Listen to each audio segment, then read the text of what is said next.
الرجيم بسم الله الرحمن الرحيم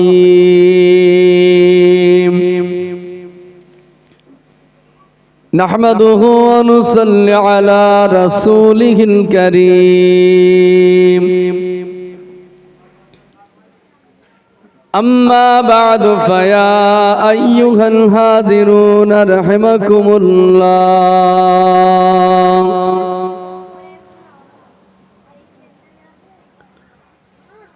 وقال الله تعالى في كلامه المجيد والفرقان الحميد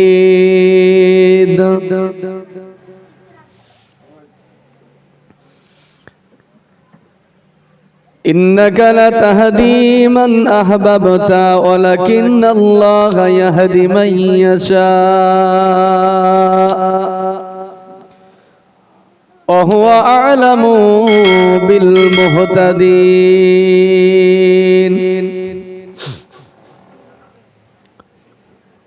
وقال الله تعالى في كلامه المجيد والفرقان الحميد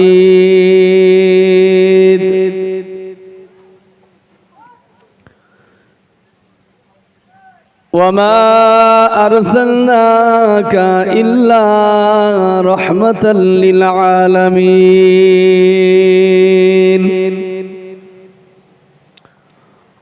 وقال الله تعالى إن الله عنده علم الساعة وينزل الغيث ويعلم ما في الأرحام وما تدري نفس ماذا تكسب غدا وما تدري نفس بأي أرض تموت إن الله عليم خبير وقال النبي صلى الله عليه وسلم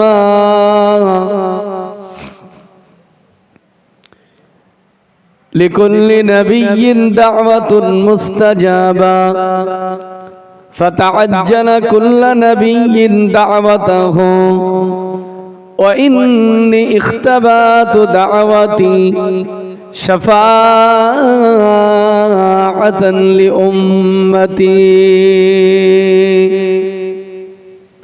وقال النبي صلى الله عليه وسلم إن من أشرة الساعة أن يرفع العلم ويكثر الزهل ويكثر الزنا ويكثر شرب الخمر ويقل الرجل ويكثر النساء وقال الله تعالى في كلام المجيد والفرقان الحميد إن الله وملائكته يصلون على النبي يا أيها الذين آمنوا صلوا عليه وسلموا تسليما درود شريف اللهم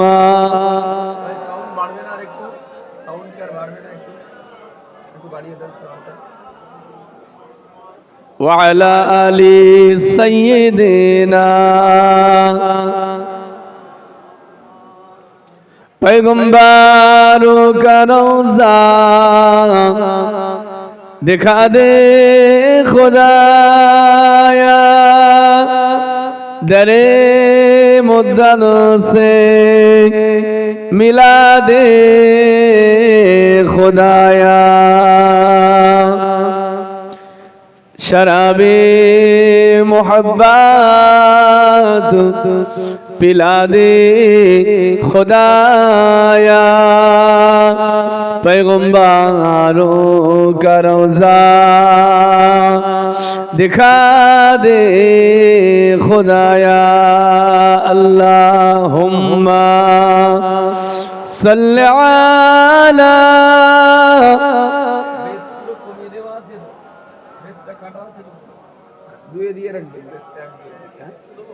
হ্যাঁ একটু এক দুয়ে দিয়ে রাখেন বেজ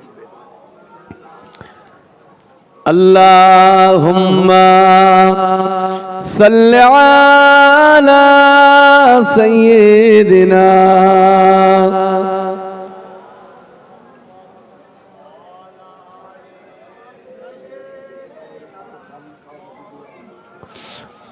কে এলো ওই মরুর বুকে ঘুচিয়ে দিতে অন্ধকার কে জ্বালালো শান্তির প্রদীপ আঘাত সয়ে বারংবার কে আনিল বিশ্ব মাঝে কোরআন মাজিদ নামটি যার তিনি হলেন আখিরি রাসূল শেষে জামানার পয়গম্বর আল্লাহুম্মা সাল্লি আলা ওয়া আলা আলি সাইয়্যিদিনা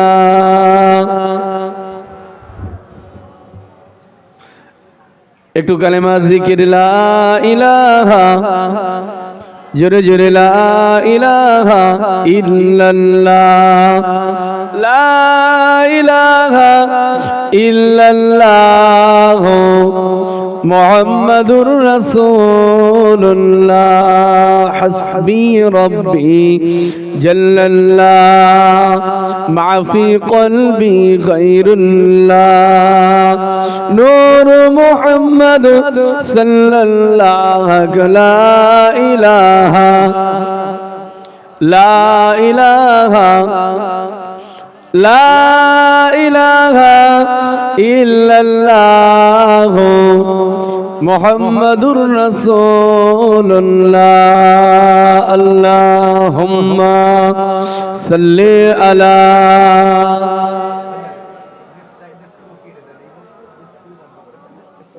আমি দেন হ্যাঁ কেটে দেন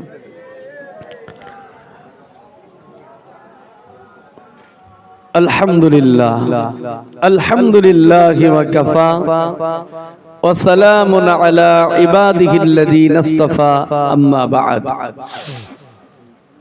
উপস্থিত মুআজ্জাজ মুকাররম মুহতারাম আজকে এই আজিমুশ শান মাহফিলের মহাসম্মানিত সভাপতি সাহেব কিবলা আজকের এই মাহফিলের সম্মানীয় উলামা হযরতগণ বিশেষ করে আওলাদে মুজাদ্দিদে জামান পীরজাদা ভাইজান দয় ইতিপূর্বেই আপনাদের খিদমত থেকে একজন বিদায় নিয়েছেন আবার পরে আরেকজন আসছেন আজকে মাহফিলের সম্মানীয় কমিটি সাহেবানগণ সম্মুখে উপবিষ্ট দিন দরদি আল্লাহ ওয়ালা আমার নবী পাকের আশিক উম্মতগণ পর্দার অন্তরালে অবস্থিতা বাড়িতে কর্মরতা ধার্মিকা আমার মা ও বোনেরা মহিয়ান গরিয়ান রব্বুল আলামিনের দরবারে ইলাহিতে লক্ষ লক্ষ কোটি কোটি তার থেকে আরো অনেক অনেক অনেক বেশি শুকরিয়া যে আল্লাহ পাক জাল্লা জালালুহু দয়া করে আজকে দুনিয়ার সমস্ত প্রকার অপকর্ম থেকে খারাপিয়াত থেকে দূরে রেখে আমাদেরকে এই সুন্দর বেহেশতের বাগানের মধ্যে এসে কিছু সময়ের জন্য বসবার মতন তৌফিক দিয়েছেন। তাই সকলে একবার হৃদয়ের সমস্ত প্রকার আবেগ অনুভূতিকে উজাড় করে সমবেত কণ্ঠে রব্বুল আলামিনের আলীশান দরবারে একবার শুকরিয়া জ্ঞাপন করি। সকলে বলি আলহামদুলিল্লাহ। সাথে সাথে হাবিবে প্যারা সরকারে দো জাহাं হুজুরে আকরাম নূরে মুজাসসাম নূরুন আলা নূর নবীনা শফীঈনা হাবিবিনা মুহাম্মাদুর রাসূল হুজুরের দরবারে অসংখ্য অগণিত দরুদ ও সালাম। সকলে একবার মোহাব্বতের সঙ্গে বলি সাল্লাল্লাহু আলাইহি ওয়াসাল্লাম। প্রিয় মুসলমান ভাই ও বাবাজি, খুবই স্বল্প সময়ের জন্য আপনাদের খিদমতে কিছু কথা আলোচনা করব। সর্বপ্রথম পবিত্র কালাম কোরআনে আজিম থেকে তিন জায়গা থেকে 3টি আয়াতে কারিমা আপনাদের খিদমতে তেলাওয়াত করেছি। আমার মহান রব পরওয়ারদিগার তিনি যদি আমাকে তৌফিক দান করেন, যে কোনো একটি আয়াতকে কেন্দ্র করে আপনাদের খিদমতে নিশ্চিতভাবে কোরআন ও মাজিদ থেকে হাদিস থেকে সামনে নিয়ে কিছু কথা বলবার জন্য চেষ্টা করব। তো সর্বপ্রথমে আমার আদাদ অনুযায়ী, আমার বৈশিষ্ট্য অনুযায়ী আপনাদের কাছে আমি সদিচ্ছা জানতে চাইছি, আমরা যারা এতক্ষণ পর্যন্ত এখানে এসে বসে আছি, আমরা নিশ্চিতভাবে একটু কোরআন হাদিস থেকে কথা শুনবো তো নাকি? ডাইরেক্ট কোরআন হাদিস থেকে হ্যাঁ কথা শুনতে হবে, সরাসরি কোরআন ও হাদিস থেকে। কারণ কোরআন হাদিসের বাইরে যে আলোচনা হয় সেই আলোচনার কোনো দাম নাই। শুধু ঘটনা, কিচ্ছা, কাহিনী, গল্প, যার সঙ্গে কোরআন হাদিসের কোনো সম্পর্ক নাই, এমন কথা সারা রাত ধরে বসে বসে শুনেও কোনো লাভ নাই। কিন্তু যদি আমরা কোরআন হাদিস থেকে কথা শুনতে পারি, যতক্ষণ এখানে বসে থাকবো কোরআন হাদিস শোনার লক্ষ্যে যদি বসতে পারি, ততক্ষণ পর্যন্তই আমাদের উপরে আল্লাহ পাকের রহমত ঝরতে থাকবে। জোরে বলুন সুবহানাল্লাহ। আমাদের প্রতিটি শ্বাস প্রশ্বাসে আল্লাহ রাব্বুল আলামিন নেকি দেবে। প্রতিটা শ্বাস প্রশ্বাসে আল্লাহ রাব্বুল আলামিন আমাদের জীবনের গুনাহ সমূহগুলোকে মাফ করতেই থাকবেন। জোরে বলুন সুবহানাল্লাহ। জেনে রাখবেন, আজকে সত্যিকারের যদি একটু কোরআন হাদিসের থেকে কথা শোনার নিয়াতে বসি, আজকে আমাদের মর্যাদাটা আল্লাহ বুলন্দ করে দেবে, উঁচু করে দেবে। জেনে রাখবেন, পৃথিবীর কোথাও গিয়ে, দুনিয়ার কোথাও গিয়ে শান্তি নাই। পৃথিবীর কোথায় যাবেন, হাটে যাবেন, মাঠে যাবেন, বাজারে যাবেন, বন্দরে যাবেন, যেখানেই যাবেন কোথাও গিয়ে শান্তি পাবেন না, বরং সব জায়গায় আছে অভিশাপ।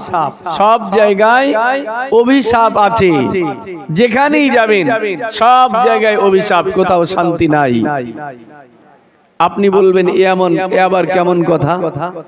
সব জায়গা যদি অভিশাপ হয়, যাব কোথায়? কোথায় গিয়ে রহমত পাবো? কোথায় গিয়ে শান্তি পাবো? হ্যাঁ, পৃথিবীর কোথাও শান্তি নাই, সব জায়গায় অভিশাপ। এটা আমার কথা নয়, বরং ১৫০০ বছর আগে রহমাতুল লিল আলামিন মুহাম্মাদুর রাসূলুল্লাহ নূরের জবানে মোবারকে বর্ণনা করেছেন। হাদিসটি সুনান ইবনে মাজাহ কিতাবুজ জুহুদের ভিতরে এসেছে। নবী আমার রাহমাতুল লিল আলামিন বলেন, আদ-দুনিয়া মালউনাতুন ওয়া মালউনুন মা ফিহা। নবীজি বলছেন, আদ-দুনিয়া মালউনাতুন ওয়া মালউনুন মা ফিহা। এই পৃথিবী অভিশপ্ত, এই দুনিয়া অভিশপ্ত, আর এই পৃথিবীর ভিতরে, দুনিয়ার ভিতরে যা কিছু আছে সব কিছু অভিশপ্ত। কে বলেছে? রাসূলুল্লাহ। নূর নবী মুহাম্মদুর রাসূলুল্লাহ বলছেন, এই পৃথিবীর ভিতরে যা কিছু আছে সব কিছু অভিশপ্ত। তবে একটা কথা, ছোট্ট কথা, আমরা কলেমা শরীফ পড়ি তো, কলমা শরীফ, মানুষ তো সব পিছনে, সামনের জায়গাটা পুরো ফাঁকাই হয়ে আছে, আর চেয়ার তো এখানে আনিয়ে টেনে আনাও যাবে না, ফাঁকা জায়গা থাকলে বাবা একটু আগে আসো একরকম হতো, কিন্তু সামনের চেয়ার গুলো সবটাই ফাঁকা, আমরা পিছনে কিছু মানুষ আছি, আমার সঙ্গে একটু কোঅপারেশন না হলে ঠিক আলোচনাটা আমি করতে পারি না। প্রিয় ভাই, তারপরে আপনাদের কাছে জিজ্ঞেস করি, বলেন আমরা কলেমা শরীফ পড়ি, কলেমা লা ইলাহা ইল্লাল্লাহু মুহাম্মাদুর রাসূলুল্লাহ, এটা হচ্ছে কমপ্লিট কলেমা। এবার দেখেন এই কলমা শরীফের অর্ধাংশ লা ইলাহা ইল্লাল্লাহ আমরা জিকিরের সময় পড়ি, যখন জিকির করি তখন এই পর্যন্তই পড়ি, লা ইলাহা ইল্লাল্লাহ, লা ইলাহা ইল্লাল্লাহ। আচ্ছা বলেন এই লা ইলাহা ইল্লাল্লাহ, এই লা ইলাহা ইল্লাল্লাহ পর্যন্ত এই কলেমার আবার দুটো ভাগ আছে। লা ইলাহা ইল্লাল্লাহ পর্যন্ত এই অর্ধাংশ কলেমার আবার দুটো ভাগ আছে। প্রথম ভাগটাকে বলা হয় নাফি, কি বলা হয়? নাফি। দ্বিতীয় ভাগটাকে বলা হয় ইসবাত, ইসবাত। প্রথম ভাগ নাফি, দ্বিতীয় ভাগ হচ্ছে ইসবাত। আমরা যারা জিকরের মজলিসে বসি, পীর মাশায়েখদের ভক্ত, আমরা দাদা পীরের ভক্ত, পীরের দরবারে যারা আমরা বসি জিকরের মজলিসে, তারা কিন্তু এই পরিভাষাটা ভালো জানি, নাফি আর ইসবাত। প্রথম অংশ নাফি, দ্বিতীয় ভাগ ইসবাত, অর্থাৎ প্রথম অংশটা হচ্ছে না সূচক আর দ্বিতীয় অংশটা হচ্ছে হ্যাঁ সূচক। যেমন লা ইলাহা, লা ইলাহা এই পর্যন্ত মানে কি? লা ইলাহা শব্দের অর্থ বা এই বাক্যটার অর্থ জানি আমরা। লা ইলাহা মানে নেই কোনো মাবুদ, নেই কোনো ইলাহ, নেই কোনো সৃষ্টিকর্তা, এই পর্যন্ত মানে। এখন এই লা ইলাহা যদি কেউ বিশ্বাসের সাথে বলে যে লা ইলাহা কোনো মাবুদ নেই, কোনো ইলাহ নেই, সে কি আর মুসলমান থাকবে? এটা যদি সে মেনে নেয় লা ইলাহা কোনো ইলাহ নেই, কোনো সৃষ্টিকর্তা নেই, সে কি আর মুসলমান থাকবে? সে বেঈমান হয়ে যাবে, সঙ্গে সঙ্গে সে কাফের হয়ে যাবে। এবার দেখেন লা ইলাহা নেই কোনো মাবুদ, নেই কোনো ইলাহ, এরপরে একটা শব্দ এসছে ইল্লাহ। কি এসছে? ইল্লাহ। ইল্লাহ শব্দ যখন আসে আরবি গ্রামারের ভাষায়, আপনাদের বোঝানোর জন্য বলছি, আরবি গ্রামারে কোনো কিছু যখন না থাকে সেটাকে হ্যাঁ করার জন্য, আবার কোনো কিছু যখন হ্যাঁ থাকে সেটাকে না করার জন্য একটা ইল্লা শব্দ আনা হয়, একটা ইল্লা আনা হয়। ইল্লাকে বলা হয় আরবি গ্রামারে ইস্তিসনা, ইস্তিসনা বলা হয়। তো লা ইলাহা মানে নেই কোনো মাবুদ, নেই কোনো ইলাহ, এরপরে ইল্লা শব্দ এসেছে। ইল্লা এসে বলছে না, আগে যে নেই কোনো ইলাহ এটাকে এখন রহিত করা হলো, অবশ্যই ইলাহ আছে, অবশ্যই রব আছে, যিনি আছে তিনি হলেন আল্লাহ। জোরে বলুন সুবহানাল্লাহ। লা ইলাহা ইল্লাল্লাহ একসঙ্গে মানে নেই কোনো মাবুদ আল্লাহ ছাড়া, আছে যিনি রব, ইলাহ যিনি আছে তিনি আল্লাহ। ইল্লাহ শব্দ এসে পরিবর্তন করে দিয়েছে, এটা হচ্ছে আরবি গ্রামারের বৈশিষ্ট্য। ঠিক রাসূলুল্লাহ ওই হাদিসে, আমি শুরুতে যে হাদিসটা বলতে যাচ্ছিলাম, এই পৃথিবী অভিশপ্ত, এই পৃথিবীর ভিতরে যা কিছু আছে সবকিছু অভিশপ্ত, সবকিছু অভিশপ্ত। এবারে রাসূলুল্লাহ একটা শব্দ এনেছে ইল্লাহ। ইল্লাহ এনে বলছে না, সবকিছু অভিশপ্ত নয়, বরং পৃথিবীর কিছু জায়গা আছে, কিছু ব্যক্তি আছে যেখানে অভিশাপ নাই, সেখানে আল্লাহর রহমত আছে। জোরে বলুন সুবহানাল্লাহ। আজকে আমরা যে জায়গায় বসেছি, কোন জায়গায় বসেছি?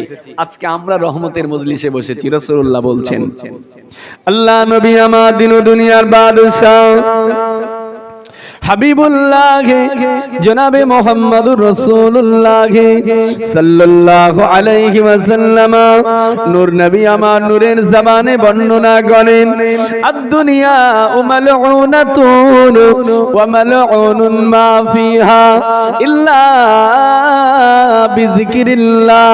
নবী আমার জানান এই পৃথিবী অভিশপ্ত, এই পৃথিবীর ভিতরে যা কিছু আছে সব কিছু অভিশপ্ত। তবে না না না, এই পৃথিবীতে কিছু জায়গা আছে, কিছু ব্যক্তি আছে, কিছু বস্তু আছে যেখানে অভিশাপ নাই। ওই জায়গাগুলোতে আল্লাহ রব্বুল আলামিনের রহমত আছে। জোরে বলুন সুবহানাল্লাহ।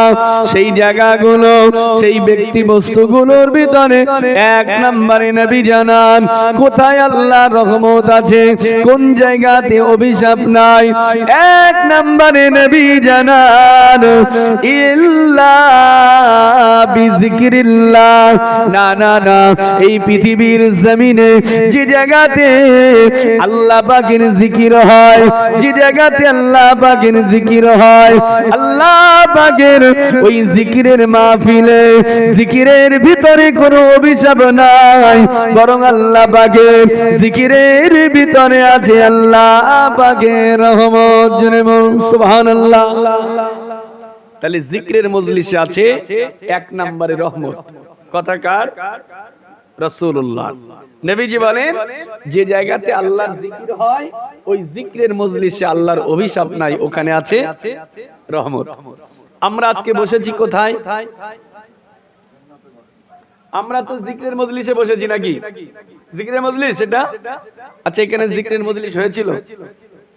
হয়েছিল সন্ধ্যাবেলা লা ইলাহা ইল্লাল্লাহর জিকির, আল্লাহ আল্লাহ নামের জিকির হয়েছিল এখানে? জিকিরের মজলিস হয়নি। তাহলে রাসূলুল্লাহ বললেন জিকিরের মজলিসে আছে আল্লাহর রহমত। এখন আমরা এখন বসে আছি কোথায়? এটা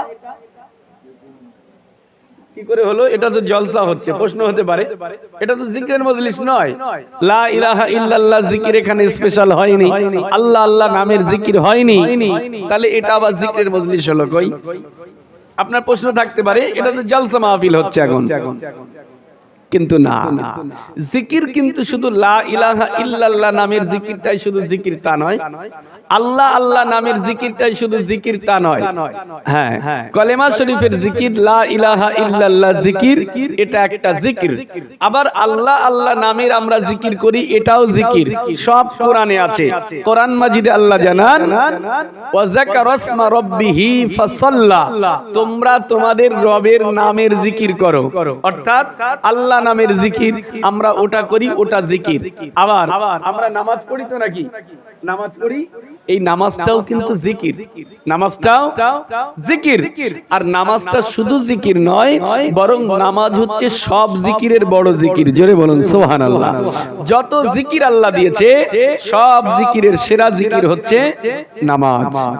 আল্লাহ পাক কোরআন মাজিদে সেটা জানিয়েছেন।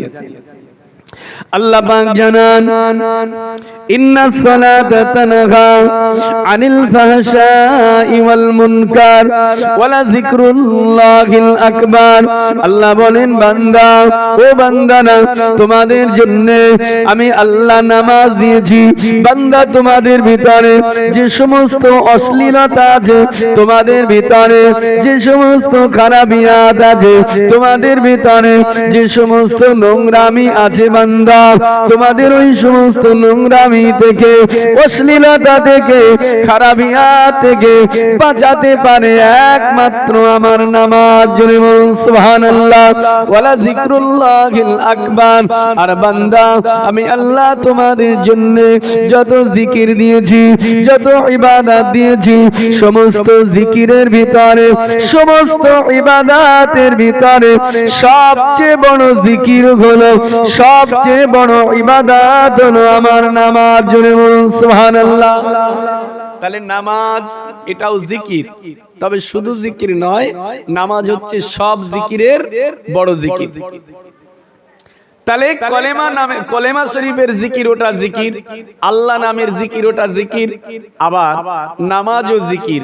এখন আমরা আজকে বসে আছি, এটা কি জিকিরের মজলিস নয়? হ্যাঁ, এটাও জিকিরের মজলিস। এই জন্য আল্লাহ কোরআন মাজিদে বলেন নাহনু নাযালনা যিকরা। আল্লাহ বলেন আমি আল্লাহ তোমাদের প্রতি জিকির নাজিল করেছি, অর্থাৎ কোরআন শরীফ নাজিল করেছি। জোরে বলুন সুবহানাল্লাহ। আল্লাহ পাক কোরআন মাজিদকে কোরআনের ভিতরেই জিকির বলেছে। অতএব আজকে এখানে কোরআনের আলোচনা হবে, কোরআনের কথা আলোচনা করা হবে, তাই আজকের মজলিসটাও জিক্রের মজলিস। জোরে বলুন সুবহানাল্লাহ। কোরআনের কথা এখানে আলোচনা হবে। ভাই একটু সাউন্ড দেন, একটু সাউন্ড দেন, আমি পাচ্ছি না সাউন্ড, একটু মিক্সারটা শর্ট হয়ে গেছে তো ওই জন্য নিতে পারছে না, সাউন্ডটা দেন। এই দূরের থেকে যেন একটু কথা টেনে নেয় সেরকম করে দেন। প্রিয় ভাইরা, তো আমরা বসেছি জিক্রের মজলিসে, এই জন্য এটা কোরআনের মজলিস, সেই জন্য জিক্রের মজলিস। তো রাসূলুল্লাহ বলেন জিক্রের মজলিসে আছে আল্লাহ পাকের রহমত, আজকের মজলিসটা জিক্রের মজলিস, এখানে আল্লাহর রহমত। আচ্ছা বলেন, এবারে আমরা জিক্রের মজলিসে বসেছি রহমতের ভিতরে, এই মজলিসটা যারা কায়েম করেছে কমিটির ভাইরা, আচ্ছা বলেন কমিটির ছেলেরা কি জিক্রের মজলিসে সবাই বসে, জলসা মজলিসে বসে সবাই? এই যে সুন্দর রহমতের মজলিস তারা তৈরি করলো, সেই কমিটির ছেলেরা তারা এখানে বসে? সবাই বসে না। আচ্ছা বসতে চাইলেও কি তারা বসতে পারবে? সেই সময় তাদের হাতে নাই। কারণ কেউ আছে তাবারুক রান্নার কাজে, আবার কেউ প্যাকেটিং কাজে ব্যস্ত থাকবে, কেউ ওলামা হযরতদের তমদারির কাজে ব্যস্ত থাকবে, আবার হুজুররা রাস্তায় আসছে পথে, কেউ হুজুরের খোঁজে থাকবে, ফোন করছে, পথ নির্দেশনা দিচ্ছে। প্রিয় ভাইরা, অতএব কমিটির ছেলেরা তারা সবাই চাইলেও তারা এখানে বসতে পারবে না। আচ্ছা বলেন ওই ছেলেগুলো তারা যে এখানে বসতে পারবে না, তারা কি রহমত থেকে বঞ্চিত থাকবে? আমরা তো জিক্রের মজলিসে রহমতে বসে গেছি, তারা কি বঞ্চিত থাকবে রহমত থেকে? না, তারাও বঞ্চিত হবে না।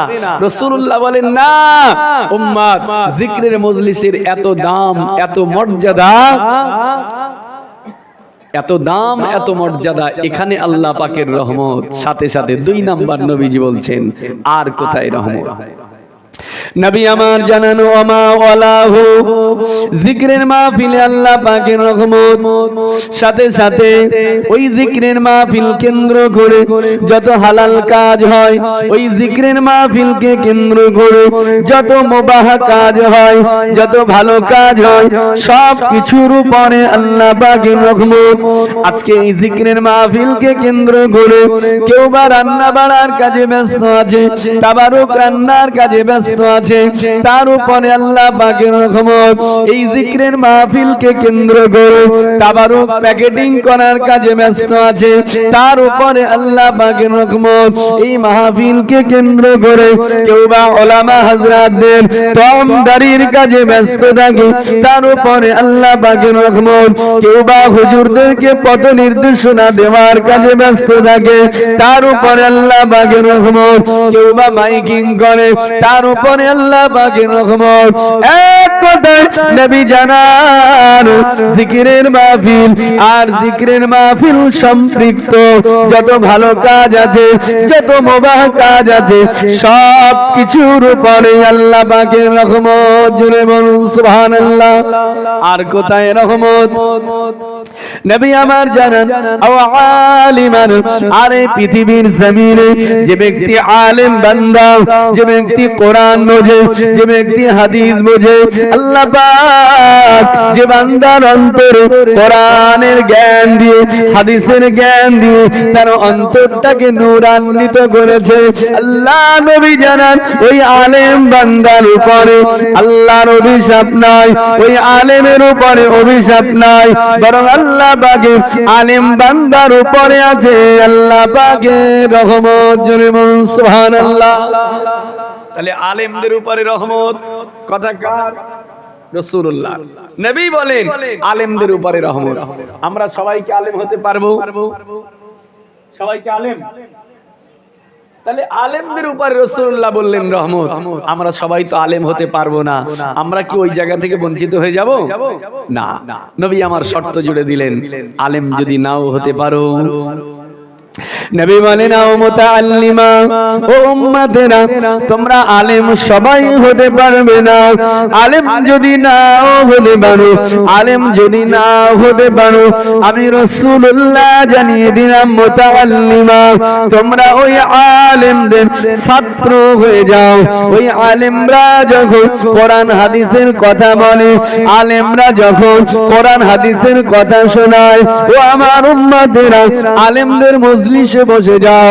আলেমদের মুখ থেকে কোরআন হাদিসের কথা শ্রবণ করে যদি তোমরা মুতাআল্লিম হতে পারো, আলেমদের ছাত্র হতে পারো, আমি রাসূলুল্লাহ জানিয়ে দিলাম ওই মুতাআল্লিমদের উপরে আল্লাহ পাকের রহমত আছে। জোরে বলুন সুবহানাল্লাহ।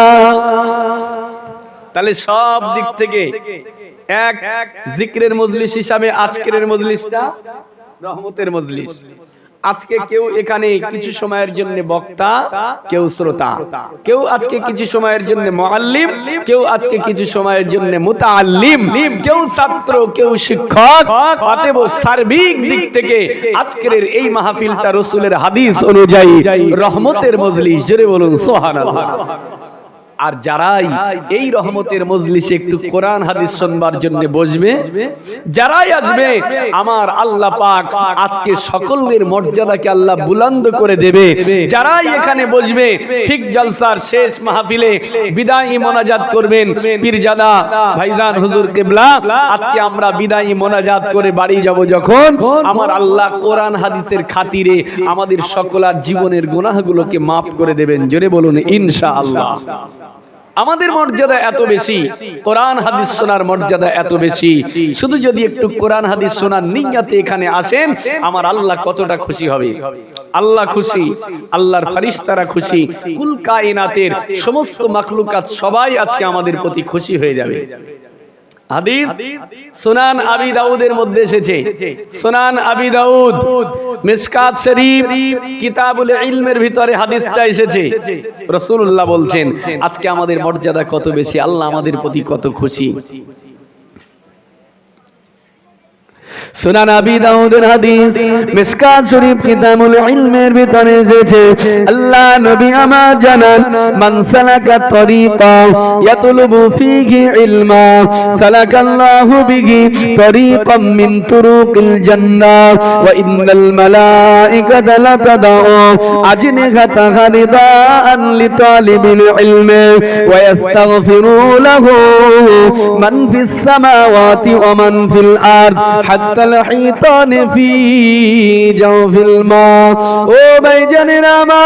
আল্লাহ পাক আমাদেরকে আজকে কতটা মর্যাদা দিয়েছে, কতটা সম্মান দিয়েছে। আল্লাহ নবী জানান, আল্লাহ পাকের যে বান্দা বান্দি কোরআন হাদিসের জ্ঞান অর্জনের জন্য, কোরআন হাদিসের ইলম সঞ্চয়ের জন্য কোন একটা রাস্তাকে বেছে নেয়, কোন একটা পথের অনুসন্ধান নিয়ে নেয়, আমার আল্লাহ পাক ওই বান্দার প্রতি এত খুশি হয়ে যায়, এত সন্তুষ্ট হয়ে যায়। আল্লাহর বান্দা ইলম অর্জনের জন্য একটা রাস্তা বাছে, আর আমার আল্লাহ পাক দয়াময় দয়াময় ওই বান্দার জন্য তার জান্নাতের একটা রাস্তাকে বেছে নেন। জোরে বলুন সুবহানাল্লাহ, আরো জোরে বলুন সুবহানাল্লাহ। তাহলে আল্লাহ পাক খুশি, আমরা ইলম অর্জনের জন্য এই রাস্তা বেছেছি, আমার আল্লাহ আমাদের প্রতি খুশি হয়ে তার জান্নাতের একটা রাস্তা বেছেছেন। জোরে বলুন সুবহানাল্লাহ। তাহলে আল্লাহ খুশি আমাদের প্রতি, শুধু আল্লাহ নয়, আল্লাহর ফেরেশতারা আমাদের প্রতি খুশি। কতটা খুশি আল্লাহ নবী জানান, ওয়া ইন্নাল মালাইকাতা লাতাদউ আজনিহাতাহা রিদাআন লিতালিবিল ইলমি। আল্লাহ পাক তালিবে ইলমের প্রতি খুশি হয়ে জান্নাতের রাস্তা তৈরি করে, আর আল্লাহ পাকের ফেরেশতারা ওই তলেবে ইলমের প্রতি এত খুশি হয়ে যায়, এত সন্তুষ্ট হয়ে যায়। আল্লাহর বান্দা যখন হেঁটে হেঁটে ওই মারকাজুল ইলমের দিকে যায়, জ্ঞান অর্জনের সেন্টারের দিকে যায়, ইলম অর্জনের কেন্দ্রের দিকে হেঁটে হেঁটে যায়, ওই সময় আল্লাহর ফেরেশতারা এত খুশি হয়, আল্লাহর ফেরেশতারা খুশি হয়ে ওই তালেবে ইলম বান্দা বান্দি গুলোর পায়ের নিচে ফেরেশতারা তাদের নূরের ডানা গুলো বিছিয়ে দেন। আরো জোরে বলুন সুবহানাল্লাহ। তাহলে আল্লাহ খুশি হয়ে জান্নাতের রাস্তা তৈরি করলো আমাদের জন্য, ফেরেশতারা খুশি হয়ে আমাদের পায়ের নিচে যখন হেঁটে হেঁটে এসেছি ফেরেশতারা নূরের ডানা বিছিয়ে দিল, আমরা জানি না। আল্লাহ খুশি, ফেরেশতা খুশি, শুধু তাই নয়, কুল কায়নাতের সবাই খুশি। আল্লাহ নবী জানান ওয়া ইস্তাগফিরুনাহু মান ফিস সামাওয়াতি ওয়া মান ফিল আরদি হাত্তা আল হিতান ফি জাওফিল মা। নবী আমার জানান আল্লাহ তালেবে ইলমের প্রতি খুশি, আল্লাহর ফেরেশতারা খুশি, সাথে সাথে সাত আকাশের উপর থেকে নিয়ে সাত জমিনের নিচ পর্যন্ত আল্লাহ পাকের যত মাখলুকাতেরা আছে, শত শত মাখলুকাত, হাজার হাজার মাখলুকাতেরা, তারা সবাই তলেবে ইলমের প্রতি খুশি হয়ে সন্তুষ্ট হয় আল্লাহ রব্বুল আলামিনের দরবারে ক্ষমার দোয়া চাইতে থাকে। আরো জোরে বলুন সুবহানাল্লাহ। সবাই, সব মাখলুকাতরা আল্লাহর কাছে ক্ষমা চাইছে আমাদের জন্য। আল্লাহ আপনার এই বান্দাগুলোকে মাফ করে দেন, আল্লাহ আপনার এই বান্দাগুলোকে ক্ষমা করে দেন। এই পর্যন্ত শেষ নয়, নবীজি আরো বলেন হাত্তাল হিতানে ফি জাওফিল মা। এমনকি পৃথিবীর জমিনে সাত সমুদ্র, নদ নদী, খাল বিল, পুকুর পুষ্করির ভিতরে যত মাছের আছে, এই পৃথিবীতে সাত সমুদ্র, নদ নদী, খাল বিল, পুকুর পুষ্করির পানির নিচে কতটা মাছ আছে, সমুদ্রের নিচের মাছেরা, নদীর নিচের মাছেরা, সমুদ্রের নিচের মাছেরা, নদীর নিচের মাছেরা, খাল বিল পুকুরের পানির ভিতরের মাছেরা, কতটা মাছ, শত শত মাছ আছে, হাজার হাজার মাছ আছে, লক্ষ লক্ষ মাছ আছে, কোটি কোটি মাছ আছে, মিলিয়ন মিলিয়ন মাছ আছে, বিলিয়ন বিলিয়ন মাছেরা, ট্রিলিয়ন ট্রিলিয়ন মাছেরা, তারা সবাই পানির নিচে থেকে এই তলেবে ইলমদের জন্য তথা আমাদের জন্য, আমাদের প্রতি খুশি হয়ে সন্তুষ্ট হয়ে আল্লাহ রব্বুল আলামিনের দরবারে ক্ষমার দোয়া চাইতে থাকে। আরো জোরে বলুন সুবহানাল্লাহ। সবাই খুশি, আল্লাহ খুশি, ফেরেশতারা খুশি, কুল কায়নাত খুশি, পানির নিচের কোটি কোটি মাছেরা তারাও খুশি। সবাই ক্ষমা চাইছে, আল্লাহ এদেরকে মাফ করে দেন, এদেরকে ক্ষমা করে দেন। এই আমরা আমাদের মতো গুনাহগার বান্দারা আশা করছি আল্লাহ মাফ করে দেবে। কেন? এই গুনাহগার বান্দারা আমাদের মতো মানুষেরা যারা কথা বলি এক, কাজ করি আর এক, হাজারো গুনাহার ভিতরে লিপ্ত, এই গুনাহগার বান্দারা, এই পাপাচারীরা আল্লাহর কাছে যদি হাজারো গুনাহ করে একবার তওবা করে, শর্ত পুরো করে, আল্লাহ জীবনে যা গুনাহ করেছি আল্লাহ আর গুনাহ করব না, আল্লাহ আর পাপ করব না, আপনি আমাকে ক্ষমা করে দেন। আমার আল্লাহ বান্দা তওবা করার সাথে সাথে, তওবা করার সাথে সাথে আমার আল্লাহ ওই বান্দার জীবনের গুনাহ মাফ করে দেয়। জোরে বলুন সুবহানাল্লাহ। শুধু মাফ করে না, আরো কিছু দেয়, আরো কিছু দেয়।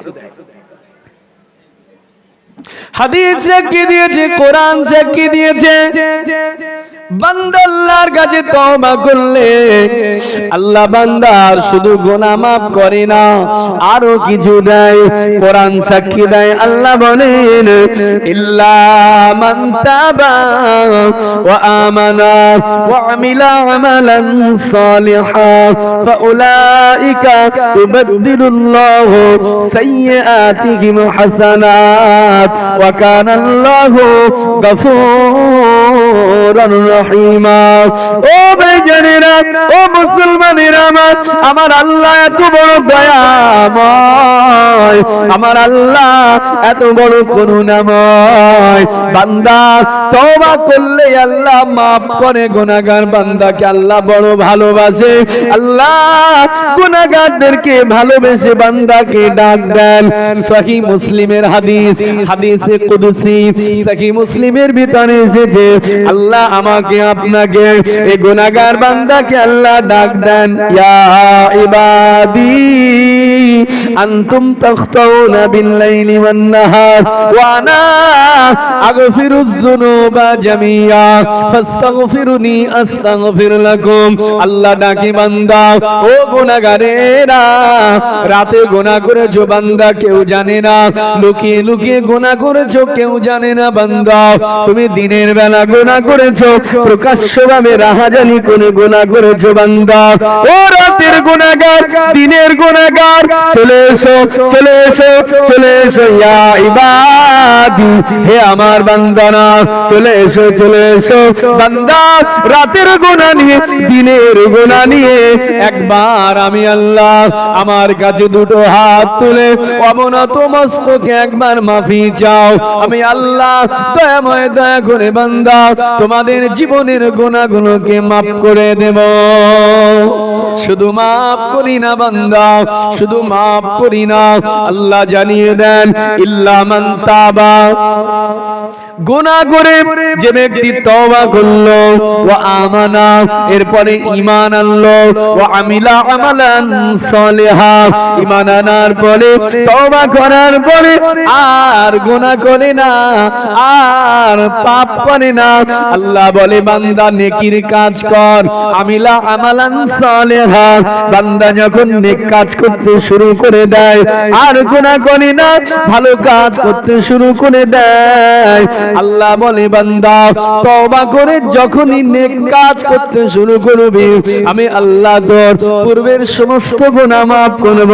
শুধু গুনাহ মাফ করব না, বরং আমি আল্লাহ জানিয়ে দিলাম ফাউলাইকা ইউবাদদিলুল্লাহু সাইয়্যাতিহিম হাসানাত।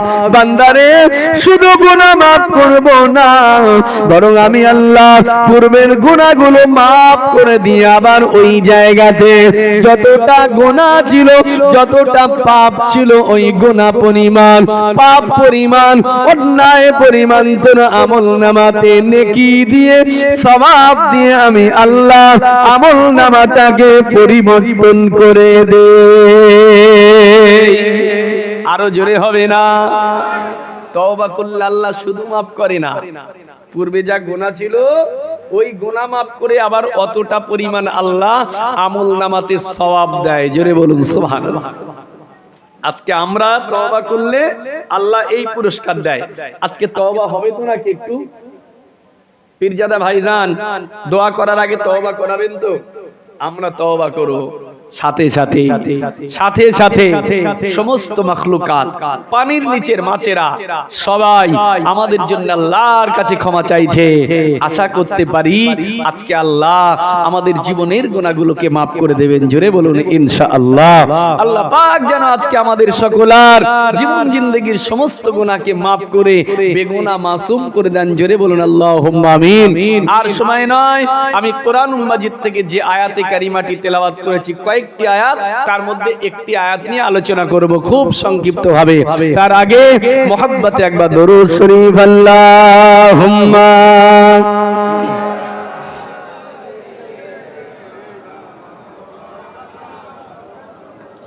ওয়া আলা আলি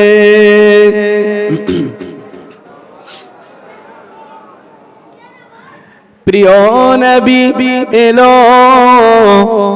আধার ঘুচে গেল, প্রিয় নবী এলো আধার ঘুচে গেল। তাওহীদ বাণী মুখে নবীর হাতেতে কুরআন, তাওহীদ বাণী মুখে নবীর হাতেতে কুরআন। ধন্য সারা জাহান হলো পাগল পারা, ধন্য সারা জাহান হলো পাগল পারা। নূরের জ্যোতিতে চন্দ্র তারা হার যে মেনে যায়, নূরের জ্যোতিতে চন্দ্র তারা হার যে মেনে যায়। প্রিয় নবী এলো আধার ঘুচে গেল, প্রিয় নবী এলো আধার ঘুচে গেল। তাওহীদ বাণী মুখে নবীর হাতেতে কুরআন, তাওহীদ বাণী মুখে নবীর হাতেতে কুরআন। আল্লাহুম্মা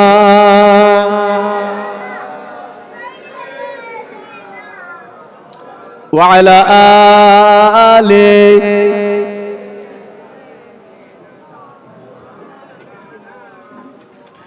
আল্লাহুম্মা সাল্লি আলা সাইয়্যিদিনা মাওলানা মুহাম্মদ। আলহামদুলিল্লাহ। আমার ভাইরা, আর দেরি নয়, আমি কোরআনুল মাজিদ 3 জায়গা থেকে 3টি আয়াত তেলাওয়াত করেছি। আজকে একটি আয়াতের উপরে আলোচনা করব খুব সংক্ষিপ্ত ভাবে। জানি না কতটা আলোচনা করতে আমি পারবো। অন্ততপক্ষে আজকে আমরা যারাই এসে বসেছি স্বল্প সময়ে একটি আয়াত থেকে কিছু কথা শুনে আমরা ঘরে যাব। একটি আয়াতের ইলম নিয়ে, একটি আয়াত থেকে ইলম নিয়ে নিশ্চিতভাবে আমরা সবাই বাড়ি যাওয়ার চেষ্টা করব। আল্লাহ রাব্বুল আলামিন যেন আমাদের সকলকে তৌফিক দান। জোরে বলুন আল্লাহুম্মা আমিন। আসুন আমি পবিত্র কালাম কোরআনে আযীম সূরা আল-লুকমানের 34 নম্বর আয়াতে কারিমা থেকে খুব সংক্ষেপে দুটো কথা বলবো। আগে আমরা এই কোরআন মাজিদ সূরা লুকমানের 34 নম্বর আয়াতে আল্লাহ একটি আয়াতের ভিতরে 5টা বিষয় উল্লেখ করেছেন। কটা আয়াত? একটা বিষয় 5টা। একটি আয়াতে আল্লাহ 5টি বিষয় নিয়ে আলোচনা করেছেন। সূরা আল-লুকমান 34 নম্বর আয়াত আমরা সবাই মনে রাখবো। একটা আয়াতের ইলম যেন আজকে সবাই নিয়ে বাড়ি ফিরতে পারি। আয়াত সূরা আল-লুকমান 34 নম্বর। এই আয়াতে আল্লাহ 5টা বিষয় আলোচনা করেছেন। আর সেই 5টি বিষয় এমন, এই 5টি বিষয়ের ইলম 7 আকাশের উপর থেকে নিয়ে 7 জমিনের নিচ পর্যন্ত যত মাখলুকাত আছে, ফেরেশতাকুল, জিনকুল, মানবকুল, আল্লাহ সবার থেকে ওই 5টি বিষয়ের জ্ঞানকে গোপন করে দিয়েছে। ওই 5টি বিষয়ের ইলম আল্লাহ সবার থেকে গোপন করেছে। আল্লাহ বলেন না, পৃথিবীর কেউ জানে না, কোনো ফেরেশতা জানে না, কোনো মানুষ জানে না, কোনো জিন জানে না। এই 5টা বিষয়ের ইলম আমি সবার থেকে গোপন করে রেখেছি। 5টি বিষয় জানি একমাত্র আমি আল্লাহ। জোরে বলুন সুবহানাল্লাহ। আর কেউ নয়। কোন নবী জানে না, কোন ফেরেশতা জানে না, কোন জিন জানে না, কোন মানুষ জানে না। আল্লাহ বলেন সবার থেকে আমি গোপন করেছি। ওই 5টি বিষয় কি? কোরআন মাজিদ আল্লাহ একটা একটা করে বললেন। আসুন কোরআন মাজিদ সূরা আল-লুকমান 34 নম্বর আয়াত আল্লাহ বলেন, আল্লাহ পাক জানান, ইন্নাল্লাহা ইনদাহু ইলমুস সাআ ওয়া ইউনাজ্জিলুল গায়স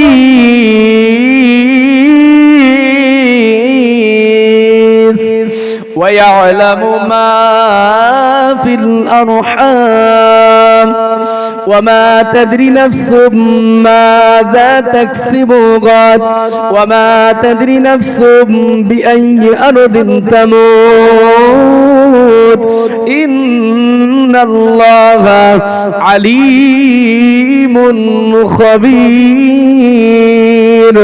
আল্লাহ রাব্বুল আলামিন জানান বান্দা পাঁচটা বিষয়ের ইলম আমি কাউকে দেন নাই, পাঁচটা বিষয়ের জ্ঞান আমি কাউকে দেন নাই, সবার থেকে গোপন রেখেছে।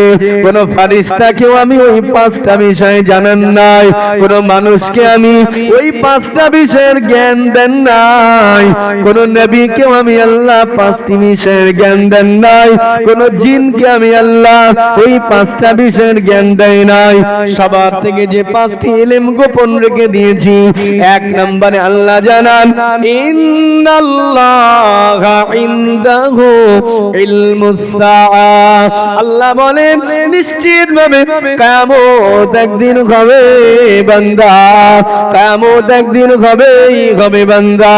তবে ওই কিয়ামতটা কবে হবে পৃথিবীর কেউ জানে না, কোন মানুষ জানে না, কোন জিন জানে না, কোন ফেরেশতা জানে না।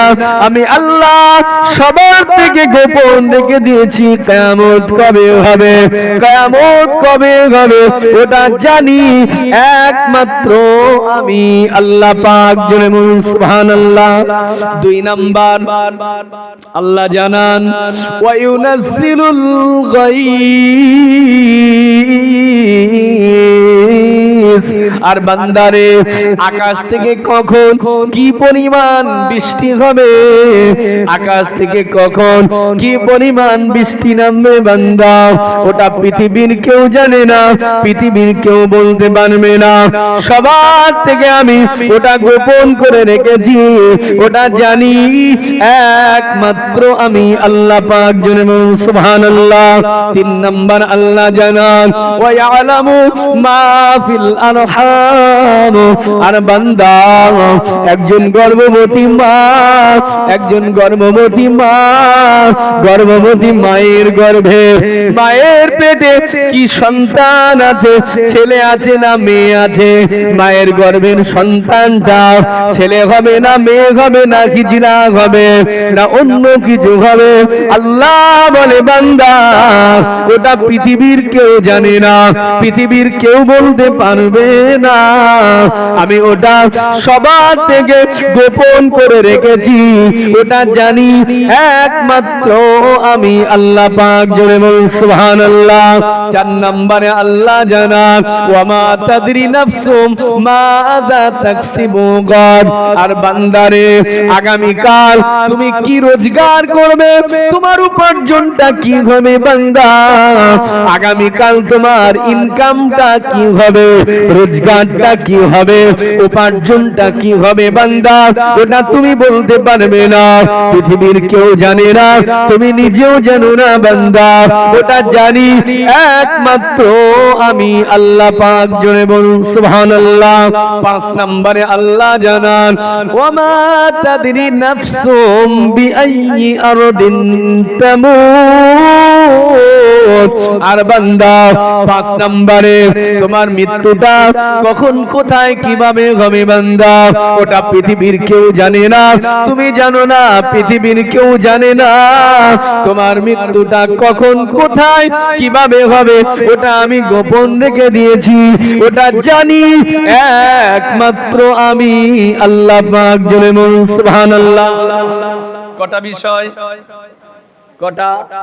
পাঁচটা। এক নাম্বার কি বলেন তো? আমি তো বললাম পাঁচটা। এক নম্বরে কি, যে পাঁচটি বিষয় আল্লাহ গোপন রেখেছে তার এক নাম্বার কিয়ামত কবে হবে ওটা পৃথিবীর কেউ জানে না। জানে কে? আছে কোথায়? কোথায় আছে কথাটা? কোরআন মাজিদ সূরা, কোন সূরা বলেছিলাম? সূরা আল-লুকমান আয়াত নাম্বার 34। মাশাআল্লাহ। কোরআন মাজিদ সূরা লোকমান 34 নম্বর আয়াত। আল্লাহ বলেন কিয়ামত কবে হবে ওটা কেউ জানে না, জানে আল্লাহ। দুই নাম্বার বিষয় যেটি আল্লাহ গোপন করেছে, আকাশ থেকে কি পরিমাণ বৃষ্টি হবে, কখন কি পরিমাণ পানি হবে ওটা পৃথিবীর কেউ জানে না। জানে কে? আছে কোথায় বলেন? একই কথা, কোরআন মাজিদ সূরা লোকমান 34 নম্বর আয়াত, কোরআন মাজিদ সূরা লোকমান 34 নম্বর আয়াত। 3 নম্বর কি আল্লাহ যে বিষয় গোপন করেছে বল। বাহ, ঠিক বলেছো। মায়ের গর্ভে কি সন্তান আছে, ছেলে আছে না মেয়ে আছে না অন্য কিছু আছে, ওটা পৃথিবীর কেউ জানে না, জানে কে? আল্লাহ। আছে কোরআন মাজিদ, বলেন কোরআন মাজিদ। আপনি না, আপনি পারবেন, আমি অন্যদের জন্য বলছি, সবাই পারবে। আরেকবার মনে করে দিচ্ছি, কোরআন মাজিদ সূরা লোকমান, এতটা কোরআন মাজিদ সূরা লোকমান 34 নম্বর আয়াতে আছে। 3 নম্বর তাহলে মায়ের গর্ভে কি সন্তান আছে। 4 নম্বর আগামীকাল না রোজগার কি হবে, আগামীকাল আপনার রিজিক কি হবে, উপার্জন কি হবে, ওটা পৃথিবীর কেউ জানে না, জানে আল্লাহ। আছে কোরআন মাজিদ সূরা লোকমান 34 নম্বর আয়াত। আমি ফালতু কেন বারবার কথাটা বলছি, এই জন্য বলছি যাতে করে পুরো বিষয়টাই 5 বার বলতে বলতে মুখস্থ হয়ে যায়। আমাদের সামনে তো বলে অনেকে যে কালকে বৃষ্টি হবে, আবহাওয়া দপ্তর বলেছে কালকে বৃষ্টি হবে। না, আপনি পাশে থেকে তাকে দলিল দিয়ে বলবেন না এটা বলতে পারিস না, কালকে বৃষ্টি হতেও পারে নাও পারে। আল্লাহ এটা বলতে নিষেধ করেছে। বৃষ্টি কখন হবে ওটা পৃথিবীর কেউ জানে না, জানে আল্লাহ। আছে কথাটা কোরআন মাজিদ সূরা লোকমানের 34 নম্বর আয়াত, একেবারে কাট্টা দলিল, সেই জন্য বারবার বলছি। আবার কেউ বলল কয়েকটা ছেলে হচ্ছে, এর পর 2-3টে ছেলে হয়েছে, কেউ বলল এবারে মেয়ে হবে, বলে না অনেকে আন্দাজ করে। আপনি তাকে বলবেন না, এই বলতে পারিস না, ওটা ওর ছেলে হবে কি মেয়ে হবে ওটা পৃথিবীর কেউ জানে না, জানে আল্লাহ। এটা আছে কোরআন মাজিদ সূরা লোকমানের 34 নম্বর আয়াত। আসুন 5 নম্বর তাহলে আল্লাহ যে বিষয় গোপন করেছে সেটা কি? আপনার কখন কোথায় মৃত্যু হবে ওটা পৃথিবীর কেউ জানে না, জানে আল্লাহ। আছে কোরআন মাজিদ সূরা লোকমানের 34 নম্বর আয়াত। আসুন এই 5টি বিষয় নিয়ে কোন ভাবে আলোচনা করা যায় আমি দেখছি, চেষ্টা করছি। একবার মুহাব্বতে দরুদ শরীফ আল্লাহুম্মা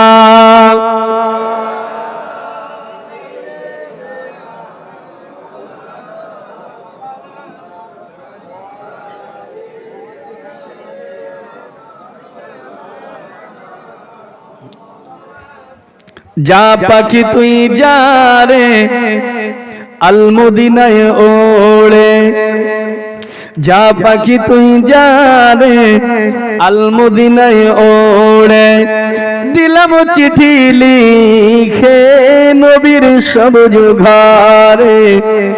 যা পাখি তুই যা রে চিঠি নিয়ে যা রে, চিঠির ভিতর দিলাম দরুদ সালাম ভরে।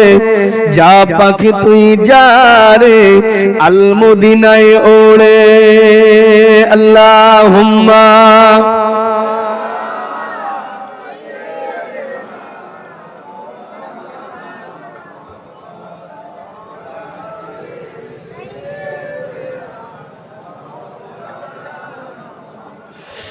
আলহামদুলিল্লাহ। আমার ভাইরা, তো 5টি বিষয় আল্লাহ গোপন করেছে।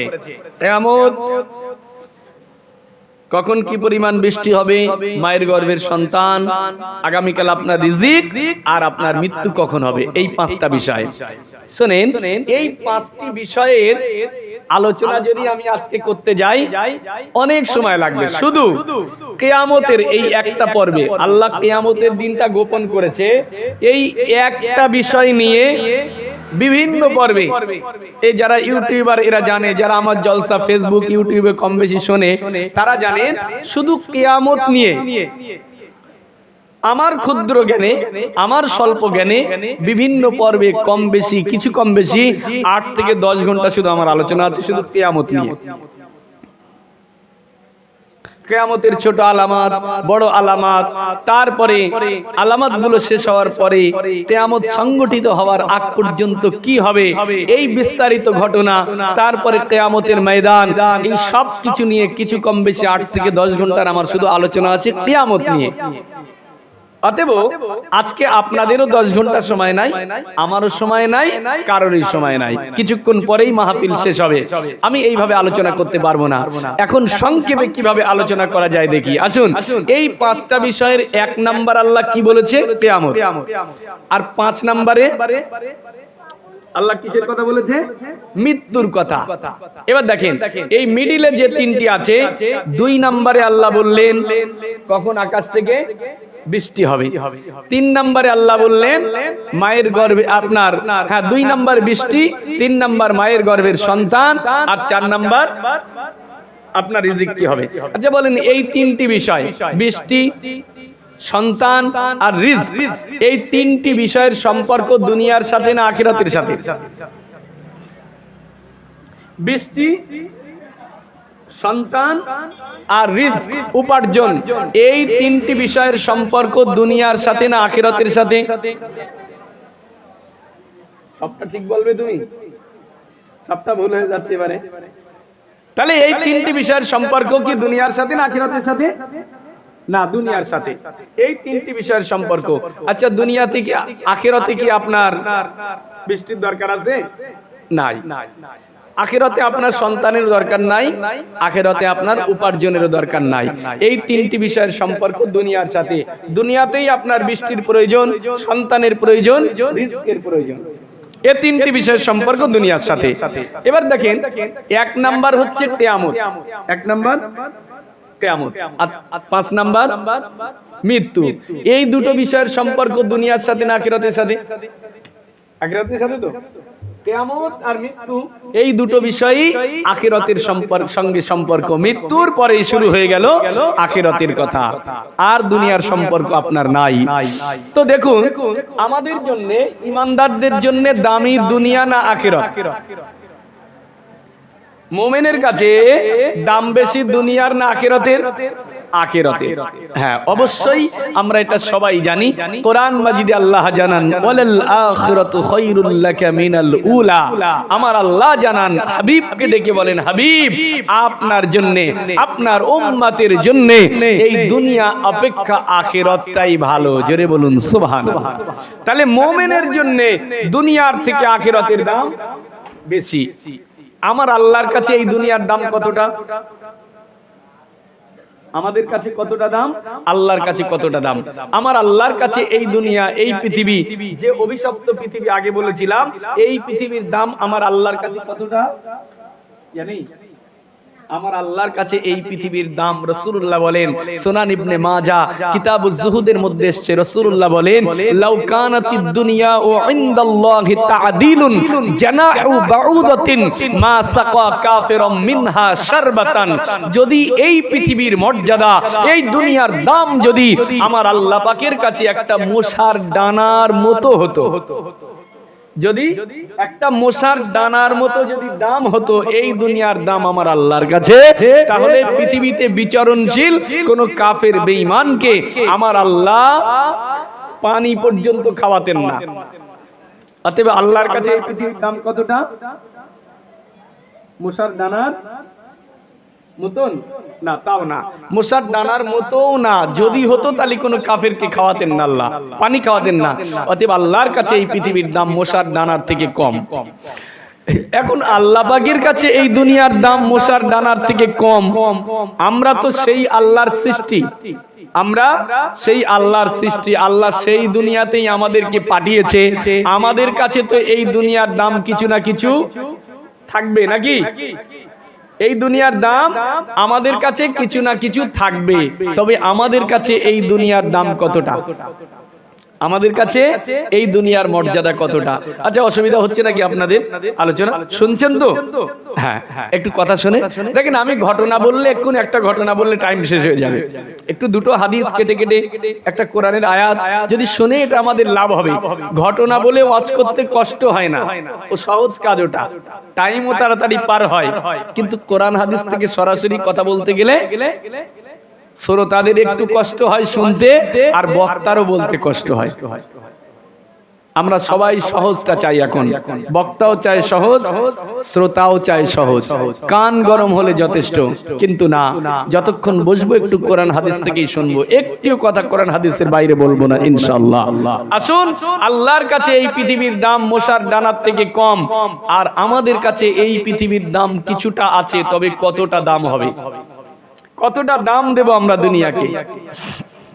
ছোট্ট একটা উদাহরণ দেব, এই উদাহরণটাও আমি নিজের উদাহরণ দেব না, ১৫০০ বছর আগে রাসূলুল্লাহ সেই উদাহরণ দিয়েছে। এই পৃথিবীর দাম মুমিনের কাছে কতটা। আসুন, আমরা সমুদ্র দেখেছি তো, সমুদ্র দেখেছি, আপনি দেখেছেন, মুরব্বীরা কিন্তু মাথা নাড়ে না।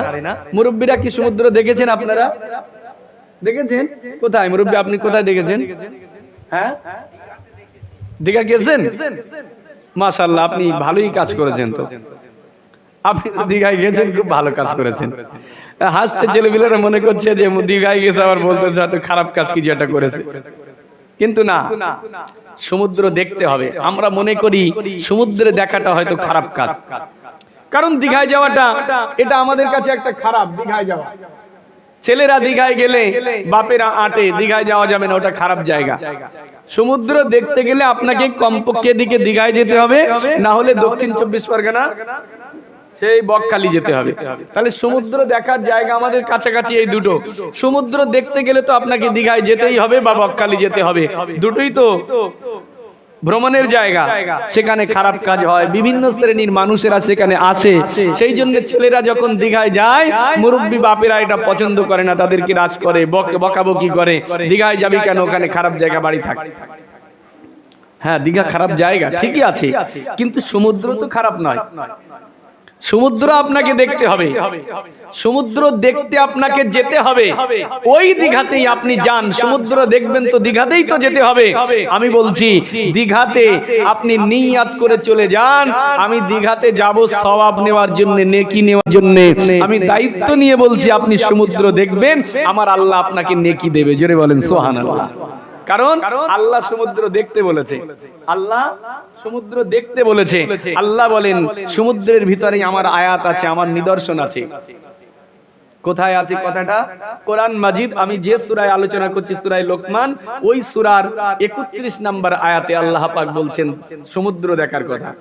আবার অপব্যাখ্যা নয়, দীঘা দেখার কথা বলতেছে। দীঘা নয়, দীঘাতে যাবেন সমুদ্র দেখতে। যদি এই হৃদয়টা দিয়ে একবার সমুদ্র দেখেন, অবশ্যই আমি কথা দিচ্ছি, সমুদ্র দেখার সাথে সাথে আপনার আল্লাহর কথা স্মরণ হয়ে যাবে। জোরে বলুন সুবহানাল্লাহ। আল্লাহ বলেন, সমুদ্রে আমার নিদর্শন আছে। কোরআন মাজিদ সূরা লোকমানের ৩১ নম্বর আয়াতে আল্লাহ বলছেন, ألم تر أن الفلك تجري في البحر بنعمة الله ليريكم من آياته إن في ذلك لآيات لكل صبار شكور। ও মুসলমানেরা আমার আল্লাহ জানিয়ে দেয়, সমুদ্র দেখা খারাপ নয়, বরং আমার আল্লাহ জানান, বান্দা, আলাম তারা আন্নাল ফুলকা তাজরি ফিল বাহরি বিনি'মাতিল্লাহ, বান্দা তোমরা কি দেখো না, সমুদ্রের দিকে কি একবার তাকিয়ে দেখো না, মহাসমুদ্রের মাঝে বিরাট উত্তাল তরঙ্গমালার মাঝে, সমুদ্রের উপরে কিভাবে বড় বড় জাহাজগুলো আর নৌকাগুলো চলে। ও বান্দারা, ওই বড় বড় জাহাজ আর নৌকাগুলো সমুদ্রের মাঝে, সমুদ্রের উত্তাল তরঙ্গের মাঝখানে তারা এমনি চলতে পারে না, তাদের চলার কোনো ক্ষমতা নাই। আমি আল্লাহ জানিয়ে দিলাম, ওই মহাসমুদ্রের মাঝে উত্তাল তরঙ্গমালার মাঝখানে বড় বড় জাহাজগুলো আর নৌকাগুলো চলে, আমি আল্লাহ আমার অনুগ্রহে। জেনে বলুন সুবহানাল্লাহ। বান্দারে, ওই সমুদ্রে নৌকার জাহাজগুলো আমি আল্লাহ জানাই, কেন চালাই? আল্লাহ আবার ব্যাখ্যা দিয়ে জানিয়ে দেন, লিইউরিয়াকুম মিন আয়া আয়াতি, এই জন্য আমি সমুদ্রে নৌকা চালাই, এই জন্য আমি সমুদ্রে জাহাজ চালাই, যাতে করে আমি আল্লাহ জাহাজ চালিয়ে সমুদ্রের ভিতরে, সমুদ্রে আমি আল্লাহ তোমাদেরকে আমার নিদর্শনাবলীগুলোকে দেখাতে পারি।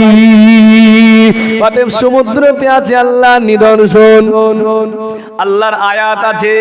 আর ওই নিদর্শনটা কারা পাবে, ওই নিদর্শনটা কারা খুঁজে পাবে, আল্লাহ সেটাও জানিয়ে দিয়েছে।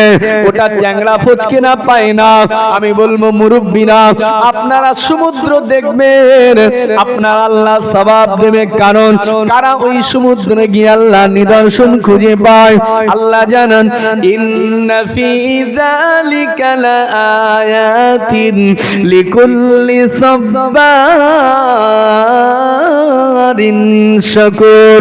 আল্লাহ জানান সমুদ্রে গিয়ে তারাই আমার নিদর্শন খুঁজে পাবে যারা চরম ধৈর্যশীল আর যারা চরম শুকরিয়া আদায়কারী, যারা আমি আল্লাহ আমার শুকরিয়া আদায় করে, আমার শুকর গুজারি বান্দা আর ধৈর্যশীল বান্দা, তারা সমুদ্র গিয়েও আমি আল্লাহ আমার নিদর্শন খুঁজে পায়। জনে বলুন সুবহানাল্লাহ। তাহলে শুকর আদায় করে, আল্লাহর বেশি শুকরিয়া করে কারা? যুবকরা না মুরব্বিরা?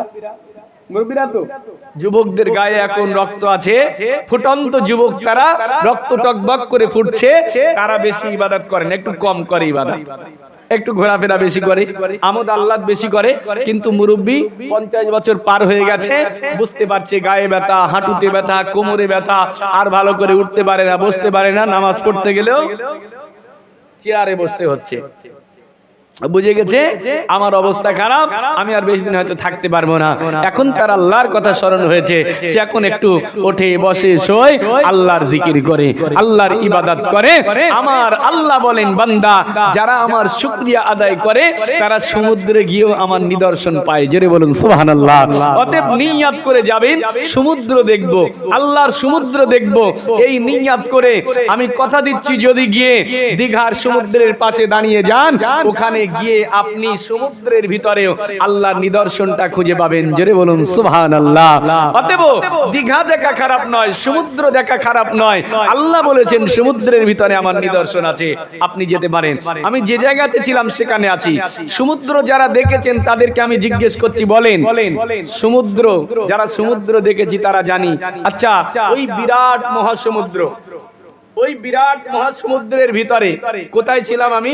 দুনিয়ার দাম বেশি না আখিরাতের দাম বেশি, তাই তো? ওই জায়গায় থাকতে এখানে ফিরে এসেছি, আয়াতটা পড়ে নিলাম। তো সমুদ্র যারা আমরা দেখেছি, বলেন ওই মহাসমুদ্রে গিয়ে যদি কেউ, আচ্ছা পীরজাদা ভাইজান এসছে নাকি এখন? এটা গেল আমাদের জলসার, মাশাআল্লাহ।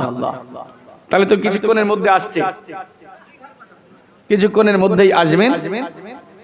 আজকের বিদায় মোনাজাত করবেন আমাদের ফুরফুরা শরীফের আওলাদে মুজাদ্দিদে জামান পীরজাদা ভাইজান হুজুর কিবলা। কিছুক্ষণের মধ্যেই তিনি তাশরীফ আনবেন। তিনি তো আপনাদেরই কাছের, আপনাদেরই বাড়ির মানুষ। তো প্রিয় ভাই, তিনি আসবেন আপনাদের খিদমতে, তার মূল্যবান তাকরীর পেশ করবেন। একটু উচ্চ আওয়াজ আমরা সকলে তাকবীর দিই, নারায়ে তাকবীর, আরো জোরে নারায়ে তাকবীর। সিলসিলায়ে হক মুজাদ্দিদে জামান, সিলসিলায়ে হক মুজাদ্দিদে জামান পীরজাদা ভাইজান হুজুর কিবলা, পীরজাদা ভাইজান হুজুর কিবলা, নারায়ে তাকবীর। আমার ভাইরা, আমি যে কথা বলছিলাম, সমুদ্র যারা আমরা দেখেছি, বলেন কেউ যদি আমরা গিয়ে সমুদ্রের মাঝে, বিরাট উত্তল তরঙ্গমালার মাঝে যদি আমাদের আঙুলটাকে একবার বুড়িয়ে দেই, আঙুলটা বুড়িয়ে দেব, এরপর আঙুলটা বার করব। আচ্ছা বলেন, বিরাট সমুদ্র থেকে আপনার আঙুলের মাথায় কয় ফোঁটা পানি ফিরে আসবে? সমুদ্রের যে বিরাট উত্তল তরঙ্গমালা, বিরাট পানি, ওই পানির ভিতরে আপনি আঙুলটা বুড়িয়ে দেবেন, আঙুলটা বার করবেন, বলেন আপনার আঙুলের মাথায় কয় ফোঁটা পানি ফিরবে?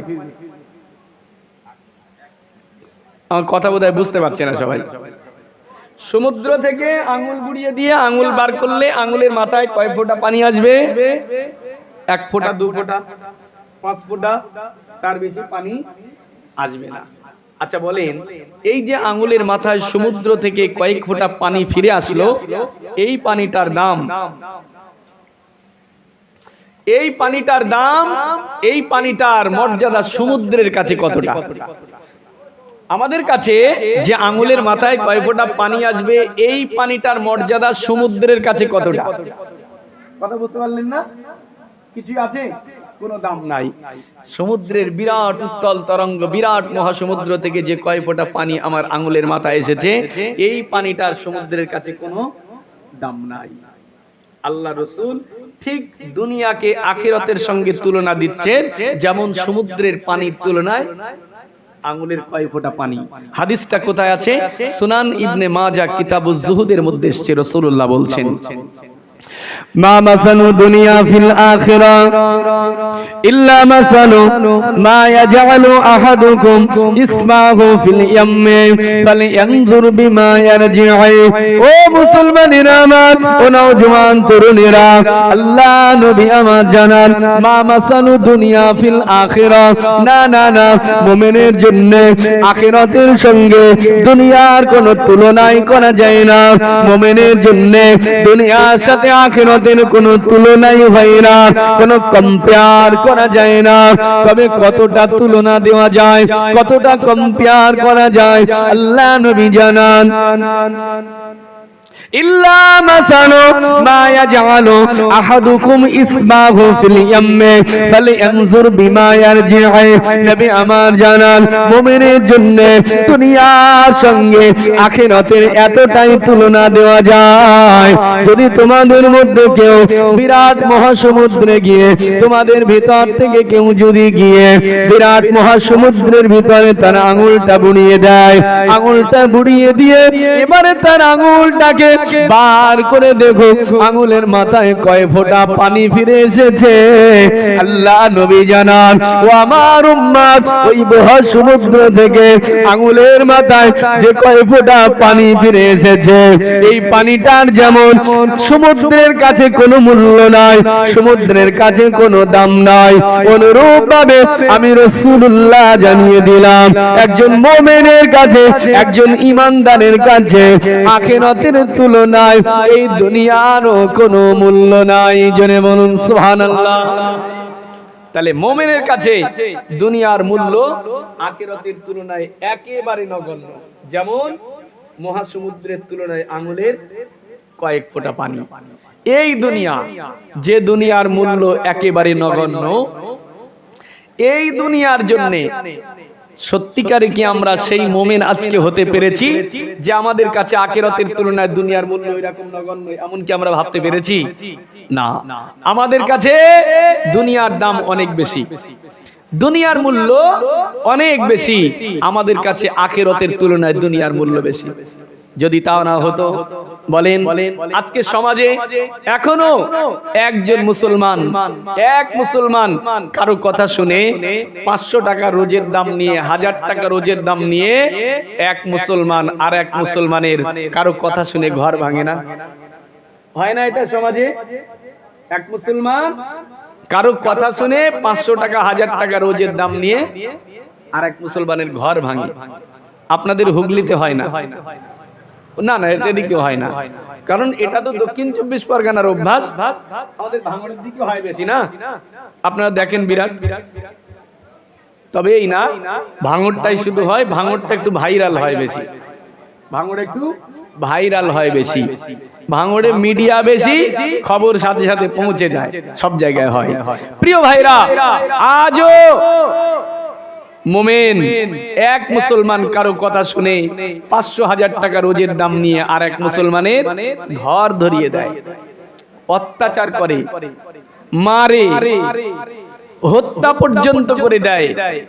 সত্যিকারের কি আমরা সেই মুসলমান যে আমাদের কাছে আখিরাতের তুলনায় দুনিয়ার দাম কম, দুনিয়া অপেক্ষা আখিরাতের মূল্য বেশি? না, এটা আমরা এখনো ভাবতে পারি না। যদি তা ভাবতে পারতাম, এখনো পর্যন্ত এই সমাজে এই দুনিয়ার জন্য পিতা পুত্রের মধ্যে দ্বন্দ্ব আছে, বাপ বেটাতে দ্বন্দ্ব আছে, এই দুনিয়ার জন্যই ভাইয়ে ভাইয়ে দ্বন্দ্ব আছে, এই দুনিয়ার জন্য চাচা ভাইপোতে দ্বন্দ্ব আছে। প্রিয় ভাইরা, আমাদের কাছে দুনিয়ার মূল্যটা নগণ্য নয়। এই দুনিয়ার জন্য আমরা অনেক কিছু করে ফেলছি। না, দুনিয়া দুনিয়া করে আপনি কিছুই পাবেন না। এই দুনিয়া দুনিয়া করে আপনি কিছুই পাবেন না। আপনি যদি না আখিরাতমুখী হতে পারেন, কিছুই। এই ছেলে কি হচ্ছে? আপনাকে দুনিয়ামুখী নয়, আখিরাতমুখী হতে হবে। দুনিয়ামুখী হয়ে কিছুই পাবেন না, আখিরাতমুখী হলে আপনি সবকিছু পেয়ে যাবেন।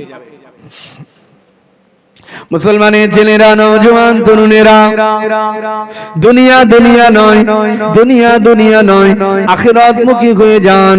আল্লাহ দিকে ফিরে আসেন। কবরের কথা চিন্তা করেন, ময়দানে মাশারের কথা চিন্তা করেন। ও ভাইজানেরা আমার, আল্লাহ নবী জানান, হাদিসটি সুনান তিরমিজির ভিতরে কিতাবুজ যুহুদের ভিতরে পাওয়া যায়। আল্লাহ নবী আমার জানান, দয়াল নবী রাহমাতুল লিল আলামিন জানান, মান কানাতিদ দুনিয়া ও হাম্মাহু ফাররাকাল্লাহু আমরাহু ওয়া জাআলা ফাকরাহু বাইনা আইনাইহি ওয়া লাম ইয়াতিহি মিনাদ দুনিয়া ইল্লা মা কুতিবা লাহু ওয়া মান কানাতিল আখিরাতু নিয়াতাহু জামাআল্লাহু আমরাহু ওয়া জাআলা গিনাহু ফি কলবিহি ওয়া আতাতিদ দুনিয়া ওয়া হিয়া রাগিমাতুন। ও ভাইজানেরা, যে ব্যক্তি দুনিয়া দুনিয়া করবে, মান কানাতিদ দুনিয়া ও হাম্মাহু, যার একমাত্র উদ্দেশ্য হবে দুনিয়া, দুনিয়া ছাড়া কিছু বোঝে না, শুধু দুনিয়া দুনিয়ার পিছনে ছুটতে থাকবে। আমার নবী জানান, ফাররাকাল্লাহু আমরাহু, আমার আল্লাহ পাক সমস্ত কাজের ভিতরে তার ব্যস্ততা ঢুকিয়ে দেবে। ওই দুনিয়াদার বান্দা দুনিয়া দুনিয়া করবে, আমার আল্লাহ সমস্ত কাজের ভিতরে একটা অস্থিরতা দিয়ে দেবে। সে যে কাজ করতে যাবে, যদি সে দুনিয়াদার হয়, আমার আল্লাহ তাকে শান্তি দেবে না, আমার আল্লাহ তাকে শান্তি দেবে না, আমার আল্লাহ তাকে শান্তি দেবে না। সব সময় তার ভিতরে একটা ব্যস্ততা, তার ভিতরে একটা উদাসীনতার ভাব আছে। ও মুসলমানেরা, সে দুনিয়া দুনিয়া করে ছুটতেই থাকবে, অন্তরে সে শান্তি পাবে না। ওয়া জাআলা ফাকরাহু বাইনা আইনাইহি, আর ওই দুনিয়াদার ব্যক্তি এই দুনিয়ায় তার টাকা আছে, পয়সা আছে, অর্থ ঐশ্বর্য আছে, ধন দৌলত আছে, ঘর বাড়ি আছে, সব কিছু থাকার পরেও যদি সে শুধু দুনিয়াদার হয়, শুধু যদি দুনিয়াদার হয়, আখিরাতমুখী যদি না হয়, আমার আল্লাহ জানান, এই পৃথিবীতে সব কিছু থাকার পরেও আমার আল্লাহ পাক ওই দুনিয়াদার ব্যক্তির দুই চোখের মাঝখানে দারিদ্রতার ছাপকে লেপন করে দেবে। সব কিছু আছে, এরপরেও আরো চাই, আরো চাই, আরো চাই। এই টান দুনিয়ার তার নগণ্য, একেবারে খুব কম মনে হবে। আরো কিছু চাই, আরো কিছু চাই। এই বেদনা তাকে তাড়াতেই থাকবে, অর্থের পিছনে সে ছুটতেই থাকবে। আমার আল্লাহ তার দুই চোখের মাঝখানে দারিদ্রতার ছাপকে লাগিয়ে দেবে। ওয়ালাম ইয়াতিহি মিনাদ দুনিয়া ইল্লা মা কুতিবা লাহু, এই ব্যক্তিটা দুনিয়াদার ব্যক্তি দুনিয়াকে পাওয়ার জন্য দুনিয়ার পিছনে ছুটতেই থাকবে, ছুটতেই থাকবে। আমার আল্লাহ জানান, বান্দা যতই তুমি দুনিয়া দুনিয়া করে ছোট, পাবে না, বেশি কিছু পাবে না।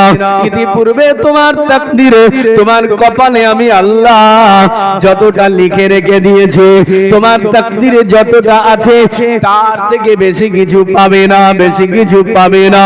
কিন্তু নবী জানান, ওয়ামান কানাতিল আখিরাতু নিয়াতাহু জামাআল্লাহু আমরাহু ওয়া জাআলা গিনাহু ফি কলবিহি ওয়া আতাতিদ দুনিয়া ওয়া হিয়া রাগিমাতুন। নবী আমার জানান, কিন্তু যে ব্যক্তির উদ্দেশ্য হবে আখিরাত, দুনিয়া চায় না, দুনিয়া চায় না, সে শুধু আখিরাতের দিকে ছোটে, আখিরাত কামি হয়ে গিয়েছে। আল্লাহ নবী জানান, ওই আখিরাতকামী ব্যক্তির আমার আল্লাহ সমস্ত কাজকে সহজ করে দেবে, তার সমস্ত আশাকে আল্লাহ পরিপূর্ণ করে দেবে। আর ওই আখিরাতকামী ব্যক্তিটার দুনিয়ায় তার টাকা নাই, পয়সা নাই, অর্থ ঐশ্বর্য নাই, ধন দৌলত নাই, বাড়ি গাড়ি নাই, দুনিয়ায় দেখে মনে হবে ব্যক্তিটা গরিব, আপনার সামনে গরিব, কিন্তু আমার আল্লাহ আল্লাহ জানান বান্দা আখিরাতমুখী ব্যক্তির সম্পদ না থাকলেও দুনিয়ার অর্থ না থাকলেও আমি আল্লাহ জানিয়ে দিলাম ওয়া জাআলা গিনাহু ফি কলবিহি আমি আল্লাহ ওই আখিরাতকামী ব্যক্তিটার অন্তরটাকে হৃদয়টাকে আমি আল্লাহ ধনিয়ার গনি বানিয়ে দেব আমি আল্লাহ ওই আখিরাতকামী ব্যক্তিটার হৃদয়টাকে ঐশ্বর্যমণ্ডিত করে দেব ওই আখিরাতকামী ব্যক্তি তার অন্তরে শান্তি থাকবে তার অন্তরে দুঃখ নাই বেদনা নাই কষ্ট নাই তার অন্তরে আল্লাহ শান্তি দিয়ে দিয়েছে অন্তরে আল্লাহ তার শান্তি দিয়েছে এই আখিরাতকামী ব্যক্তিটা দুনিয়াকে পিছনে ফেলে আখিরাতের দিকে ছুটতে থাকবে ওয়া তাতিদ দুনিয়া ওহিয়া রাগিমাতুন ছুটবে সে আখিরাতের দিকে দুনিয়াকে পিছনে ফেলে রাখবে আমার নবী জানান বান্দা যদি তুমি আখিরাতকামী হয়ে যাও তুমি আখিরাতের দিকে ছুটবে আল্লাহকে পাওয়ার জন্য ছুটবে আর আমার আল্লাহ পাক স্বয়ং এই গোটা পৃথিবীর ভিতরে যা কিছু আছে সব কিছু সহ এই গোটা দুনিয়াকে আল্লাহ ওই আখিরাতকামী ব্যক্তির পিছনে পিছনে ছুটিয়ে দেবে আরো জোরে বলুন সুবহানাল্লাহ তাহলে আপনি যদি আখিরাতকামী হন আল্লাহ আপনাকে সব দিয়ে দেবে কিন্তু যদি আপনি দুনিয়াকামী হন কিছুই পাবেন না এই দুনিয়ার মূল্য একেবারে নগণ্য এই দুনিয়ার দাম একেবারে নগণ্য এই দুনিয়াতে এসে এমন কাজ আমরা করব না যেন আমরা আল্লাহর কাছে অভিশপ্ত হয়ে উঠি এমন কাজ করে যাব না এমন কাজ দুনিয়াতে করব না যেন আমরা কিয়ামতের দিনে অভিশপ্ত হয়ে উঠি আমাদের উপরে যেন আল্লাহর অভিশাপটা না থাকে আচ্ছা আল্লাহ কি আমাদের প্রতি অভিশাপ করে বান্দার প্রতি আল্লাহ অভিশাপ করে না বাবাজি হ্যাঁ আমরা তো এটাই জানি আল্লাহ বড় দয়াময় আল্লাহ বড় দয়াময় আল্লাহ তার বান্দাকে বড় ভালোবাসে আল্লাহ বান্দাকে আবার অভিশাপ দেয় আল্লাহকে আবার বান্দার অভিশাপ দেয় না হাদিস সাক্ষী দিয়েছে আমার আল্লাহ কিছু কিছু মানুষকে অভিশাপ দেয় আল্লাহ কিছু কিছু বান্দাকে অভিশাপ দেয় আল্লাহ দয়াময় তিনি আবার তার বান্দার উপরে অভিশাপ করে এটা আমার কথা নয় হাদিস প্রমাণ দিয়েছে অনেক শ্রেণীর মানুষের উপরে আল্লাহ অভিশাপ করে আমি একটা হাদিস বলবো যে হাদিসে রাসূলুল্লাহ বলেন আল্লাহ পাক 4 শ্রেণীর মানুষের উপরে অভিশাপ করে একটা হাদিসে এসেছে আল্লাহ 4 শ্রেণীর মানুষের উপরে অভিশাপ করে প্রিয় ভাই আপনি টাকা দান করবেন মসজিদে অর্থ দান করবেন জলসায় দান করবেন কিন্তু যদি আপনি কিয়ামতের ময়দানে অভিশপ্ত হয়ে ওঠেন জান্নাতে সহজে যেতে পারবেন না যার উপরে অভিশাপ থাকবে সে সহজে জান্নাতে যেতে পারবে না কাদের প্রতি অভিশাপ একটা হাদিস শোনাই হাদিসটি সুনান আবি দাউদের মধ্যে এসেছে ওই হাদিসটি আবার মিশকাত শরীফ কিতাবুজ জবাহের মধ্যে এসেছে মিশকাত শরীফে একেবারে শুরুর দিকে কিতাবুজ জবাহ এই কিতাবুজ জবাহের মধ্যে হাদিসটি এসেছে রাসূলুল্লাহ বলেন 4 শ্রেণীর মানুষের উপরে আল্লাহর অভিশাপ আছে কারা তারা কি বলছে ভাই আল্লাহ রাসূলের জলিলুল কদর সাহাবী হযরতে আলী রাদিয়াল্লাহু আনহু নাম শুনেছি তো আমরা হযরতে আলী রাদিয়াল্লাহু আনহু কে ছিলেন হযরতে আলী হযরতে আলী কে ছিলেন রাসূলুল্লাহ সম্পর্কে রাসূলুল্লাহ জামাতা আরেকটা সম্পর্ক কি ছিল রাসূলুল্লাহ হ্যাঁ চাচাতো ভাই রাসূলুল্লাহ চাচাতো ভাই ছিলেন হযরত আবু তালিব হুজুরের ছেলে ছিলেন হযরতে আলী তো আলী ছিলেন রাসূলুল্লাহর জামাতা রাসূলুল্লাহর চাচাতো ভাই ইসলাম জগতে যার পরিচয় তিনি হচ্ছেন আসাদুল্লাহিল গালিব ইসলাম জগতের চতুর্থতম খলিফা জোরে বলুন সুবহানাল্লাহ রাসূলুল্লাহর আপনজন এই আলী হুজুরের কাছে আল্লাহ রাসূলের আর একজন সাহাবী আসলেন জানার নাম হচ্ছে হযরতে আবু তুফাইল রাদিয়াল্লাহু আনহু হযরতে আবু তুফাইল রাদিয়াল্লাহু আনহু আলী হুজুরের কাছে আসলো, এসে বলছে, আলী, ও হযরতে আলী, আপনি তো রাসূলুল্লাহর পরিবারের মানুষ, আপনি তো রাসূলুল্লাহর ঘরের মানুষ, আপনি তো রাসূলুল্লাহর জামাতা, আপনি রাসূলুল্লাহর চাচাতো ভাই হযরতে আলী, বলেন তো দেখি, হাল খাসসাকুম রাসূলুল্লাহ সাল্লাল্লাহু আলাইহি ওয়াসাল্লাম বিশাই?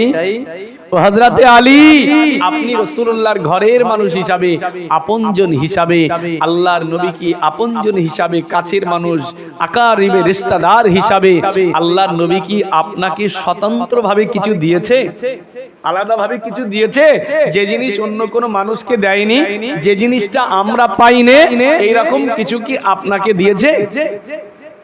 হযরত আলী বললেন, না, আল্লাহ রাসূল আমাদেরকে যা দিয়েছে আপনাদেরকেও তাই দিয়েছে, আল্লাহ রাসূল আপনাদের যা দিয়েছে সেটাই আমাকে দিয়েছে, এর থেকে বেশি কিছু দেননি। তবে হাদিস সাক্ষী দেয় হযরত আলী রাদিয়াল্লাহু তাআলা আনহু তিনি বলতে লাগলেন, ইল্লা ফি কিরাবি সাইফি হাযা, তবে না না না, হযরত আলী তলোয়ারের খাপটা বার করে বললেন, ও রাসূলুল্লাহর সাহাবী, ও হযরত আবু তুফাইল, আল্লাহ নবী আমাদেরকে যা দিয়েছে আপনাদেরকেও তাই দিয়েছে, আপনাদের যা দিয়েছে আমাদেরকেও তাই দিয়েছে, তবে আমার যে তলোয়ারের খাপটা দেখতে পান, ও হযরত আবু তুফাইল, আল্লাহ নবী যদি আমাকে আলাদাভাবে কিছু দেয়, স্বতন্ত্রভাবে যদি নবী আমাদেরকে কিছুই দিয়ে থাকে, সেটা আমার এই তলোয়ারের খাপের ভিতরে, আমার এই তলোয়ারের খাপের মধ্যে যে জিনিসটা আছে, আমি আলী মনে করি আল্লাহ নবী এটাই আমাকে স্বতন্ত্রভাবে দিয়েছে, আলাদাভাবে দিয়েছে। জোরে বলুন সুবহানাল্লাহ। ওই তলোয়ারের খাপের ভিতরে কি আছে? টাকা পয়সা ছিল, সোনা দানা ছিল না, দুনিয়ার কোন মূল্যবান সম্পদ ওই তলোয়ারের খাপের ভিতরে ছিল না। ওই তলোয়ারের খাপে কি ছিল? আল্লাহ নবীর সাহাবী হযরত আলী তলোয়ারের খাপ থেকে ছোট্ট একটা কাগজের টুকরো বার করলেন, ছোট্ট একটা কাগজের টুকরো বার করলেন। হুজুর আসবেন নাকি এখানে? আসবেন? চলে আসছে? মাশাআল্লাহ। আমার ভাইরা, ভাইজান, প্রিয় ভাইজান হুজুর তিনি আসছেন, আর আগিয়ে নয়, আপনার সকলে একটু উঠে দাঁড়িয়ে যান, হুজুরের সম্মানে একটু দাঁড়িয়ে যান, একটু উচ্চ আওয়াজে তাকবীর দেন, নারায়ে তাকবীর, আরো জোরে নারায়ে তাকবীর। সিলসিলায়ে হক মুজাদ্দিদে জামান, সিলসিলায়ে হক মুজাদ্দিদে জামান, পীরজাদা ভাইজান হুজুর কিবলা, পীরজাদা ভাইজান হুজুর কিবলা, নারায়ে তাকবীর। আমার ভাইরা, আমার অসম্পূর্ণ আলোচনা এই পর্যন্তই সমাপ্ত করছি। আমি আমার আলোচ্য বিষয়ের মূল জায়গাতেই এখনো পৌঁছাতে পারলাম না, আয়াতের একেবারে অন্যভাবে আলোচনা করছিলাম, তারপরেও ঠিক জায়গা পর্যন্ত এখনো পৌঁছাতে পারলাম না। যতটা আলোচনা করেছি আল্লাহ রাব্বুল আলামিন আমাদেরকে শোনার থেকে বেশি বেশি আমল করার তৌফিক দিন, সকলে বলি আল্লাহুম্মা আমিন। আল্লাহ পাক আমাদের সকলকে আখিরাত মুখী করে দিন, সকলে বলি আমিন, আল্লাহুম্মা আমিন।